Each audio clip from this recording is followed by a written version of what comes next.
Thank you very much. Firstly, apologies from Rosie. She very much wanted to be here and is very sorry that she couldn't make it. But I'm delighted to be here. I'm particularly delighted to be in a room of people who care about governance. It doesn't happen that often, but is happening more often, which is good news. Good news about what we're all doing to get things right. And that really matters to me, that you care about governance, because governance matters. When things go wrong in a charity, the root cause is so often governance.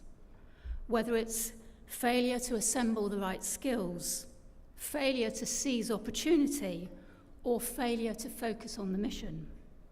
And yet, conversely, good governance can really be transformative. It can enable the charity to be the best that it can be. But we don't do enough to celebrate and recognise good governance. There is too much sackcloth and ashes around the topic of governance, and that's why I'm so delighted that Clothworkers Company, for the third year running, puts on these wonderful awards and actually celebrates what we're doing right in the field of governance. And not just celebrating with the awards, they also support with the Trustee Leadership Programme. They provide support to the Governance Code and indeed to my own organisation, the Association of Chairs. My role this evening is to talk a little about the Charity Governance Code, and I've been asked to keep it light, so no challenge there then. Okay, so first of all, hands up, how many of you are aware of the Charity Governance Code? I told you I was amongst friends. Most of the hands have gone up. That's fantastic. The code has existed in various guises since 2005. It's overseen by a group made up of Akivo, ICSA, the Governance Institute, NCVO, the Small Charities Coalition, and Wales Council for Voluntary Action, and my own organisation. We joined shortly after we formed in 2014, and the Charity Commission attends as an observer. The first code was updated in 2010. Then in 2016, you might remember there was quite a lot going on in the world of governance, and the group felt that it was time that we needed to update the code, reinvigorate the code. And so we launched a consultation about how we could update the code. Our starting point was and remains that trustees work voluntarily and conscientiously, and the overwhelming majority want to do that job well.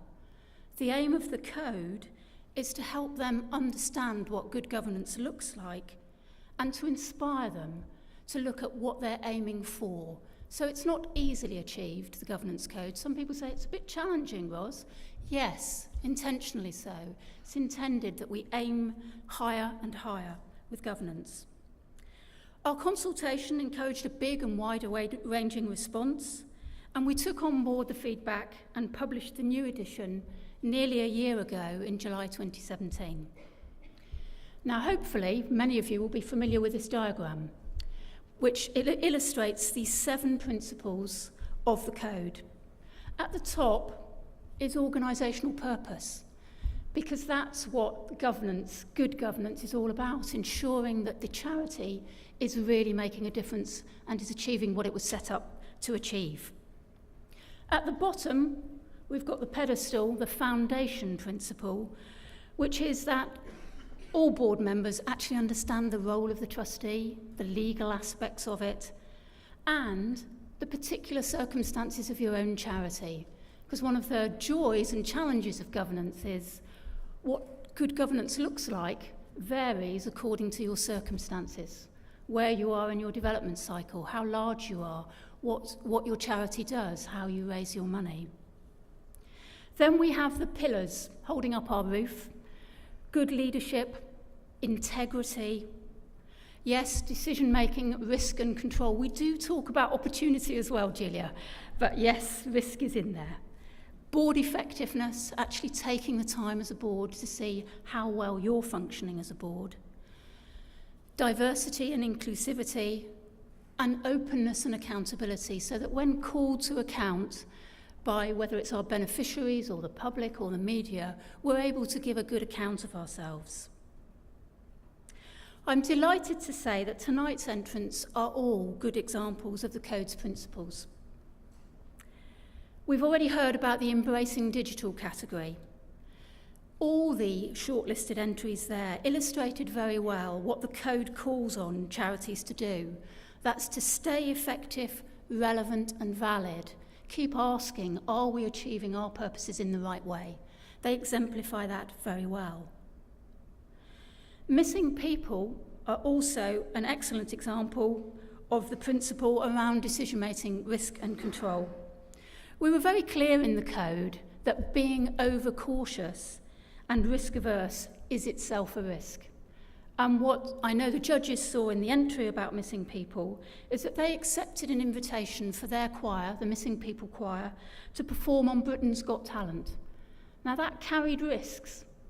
Things could go wrong and put the charity in the spotlight, but they struck the right balance to seize the opportunity. Finally, I'd like to just reference ActionAid, the first of our winners. They won the award for their work to build a board that is even more inclusive and diverse. So that very much ticks our principle about diversity and inclusivity.